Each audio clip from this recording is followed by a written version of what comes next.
ஒரு கதை புத்தகமாக இருந்தால், அந்த கதை புத்தகத்த நீங்க ஒழுங்கா அத முழுமையாக படிச்சு முடிச்சா தான், அந்த கதைய நீங்க முழுசா யாருக்காவது சொல்ல முடியும்.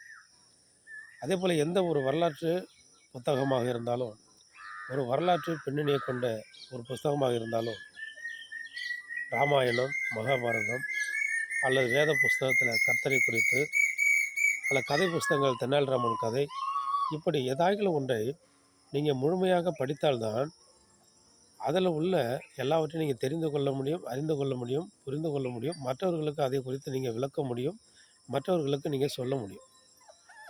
அதேபோல தான் பரிசுத்த வேதாகமத்தில ஆண்டவராகிய இயேசு கிறிஸ்துவை நீங்க அறியாத இருந்தா, இயேசுன்னா யாருன்னு நீங்க தெரியாம இருந்தா, பிதா, குமாரன், பரிசுத்த ஆவியானவர் யாருன்னு உங்களுக்கு தெரியாமலும், அறியாமலும், புரியாமலும் இருந்தால், நீங்கள் முழுமையாக பரிசுத்த வேதாகமத்தை வாங்கி, அதை வாசித்து நீங்க படித்து பார்த்தீங்கன்னா, அத படிச்சீங்கன்னா நீங்களே அறிந்து கொள்வீர்கள். நிச்சயமாக நிச்சயமாகவே கர்த்தராகிய இயேசு கிறிஸ்துவே ஆண்டவர் என்று முழுமையாக நீங்க ஏற்றுக்கொள்வீர்கள் என்பதில் எந்த சந்தேகமும் இல்லை. ஆமென். அல்லேலூயா.